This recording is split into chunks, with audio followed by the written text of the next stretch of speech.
अस्सलाम वालेकुम। सवाल था कि कोलेसिस्टाइटिस और लिवर इन्फ्लेमेशन के बारे में बता दें, तो आज मैं डॉक्टर ऑनलाइन में इसी के जवाब के साथ हाजिर हुई हूँ। बेसिकली लिवर इन्फ्लेमेशन जो है, जिसको हम हेपेटाइटिस कहते हैं, इसकी जो कॉमन वजूहत हैं वो वायरल होती हैं। जैसे hepatitis A B C D E, ये वायरस इसकी अकसाम है जिस वजह से ये हेपेटाइटिस जो है हो सकता है। और इसकी ट्रांसमिशन कैसे होती है?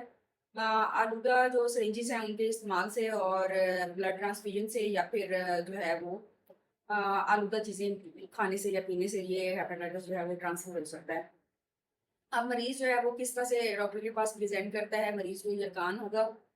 रंगत जो है उसको पीली होती है, उसको बुखार होता है, पेट के ऊपर वाले हिस्से में दर्द होता है उसको, और उसको मतली होती है और उल्टियाँ आ रही होती हैं। ये पेशेंट की प्रेजेंटिंग डेट जो है वो होती हैं। और जब डॉक्टर इन्वेस्टिगेशन कराएगा, या इन्वेस्टिगेशन कराएं, तो उसमें हम एलएफटीज करवाते हैं, लिवर फंक्शन टेस्ट। उसमें एससीपीटी और बिलिरुबिन का लेवल जो है वो रेज होता है, और अल्ट्रासाउंड पे बात का हेपेटोमेगैनी, मतलब लीवर जो है उसका साइज जो है बड़ा होता है। तो ये इसकी इन्वेस्टिगेशंस हैं और सिम्टम्स हैं। और अगर किसी को ये सिम्टम्स आए तो उसे चाहिए फ़ौरन डॉक्टर से रजू करे, और डॉक्टर फिर उसकी मुतल का इन्वेस्टिगेशन देखेगा और करवाएगा, और जो इलाज है वो तजवीज़ करेगा। जो आप मेजर्स हैं, जो प्रिवेंशन है जो आप कर सकते हैं, उसमें वैक्सीनेशन बहुत ज़्यादा इंपॉर्टेंट है। हेपेटाइटिस बी की वैक्सीनेशन जो है वो पूरा ईपीए के प्रोग्राम में शामिल है, तो वैक्सीनेशन जरूर करवानी चाहिए। अगर किसी को हेपेटाइटिस सी डायग्नोज हो जाए और उससे पहले वैक्सीनेशन ना कराई हो, तो मैंडेटरी होती है हेपेटाइटिस बी की वैक्सीनेशन।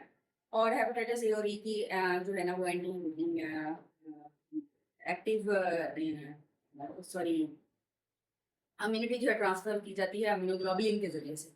तो ये जो है ना इसकी प्रिवेंशन है। और ट्रीटमेंट जो है उसमें आमतौर पे सिम्टोमेटिक ट्रीटमेंट पेशेंट को दी जाती है। इसमें पानी की इनटेक जो है वो इंकरेज की जाती है। डिहाइड्रेशन जो है पेशेंट की वो मेंटेन रखनी होती है, और पेशेंट को मीठी चीज़ों के इस्तेमाल को इनकरेज करना होता है, क्योंकि हाइपोग्लाइसीमिया होने का चांसेस जो है वो बहुत ज़्यादा होते हैं इस टाइप के पेशेंट्स को।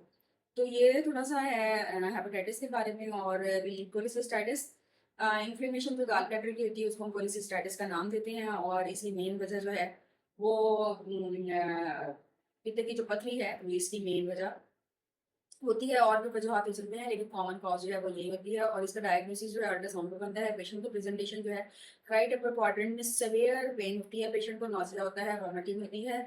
और जो पेशेंट की पेन है वो स्ट्रॉन्ग एनाल्जेसिक से रिलीव होती है। और पेशेंट का एक खास पॉइंट पे टेंटनेस पॉजिटिव होती है, जिसको हम मर्फी साइन कहते हैं। और इस कंप्लेंट के साथ जब पेशेंट डॉक्टर के पास आता है, तो अल्ट्रासाउंड पे डॉक्टर डायग्नोज करते हैं। उसके बाद भी उसकी मैनेजमेंट, आया सर्जरी करनी है या फिर मेडिसिन से मैनेज करना है, ये आपको भी सर्जन होता है। आज के लिए बस इतना ही। अगर मुझे वीडियो पसंद आई तो लाइक और शेयर कीजिएगा। Thank you so much. अल्लाह हाफिज़।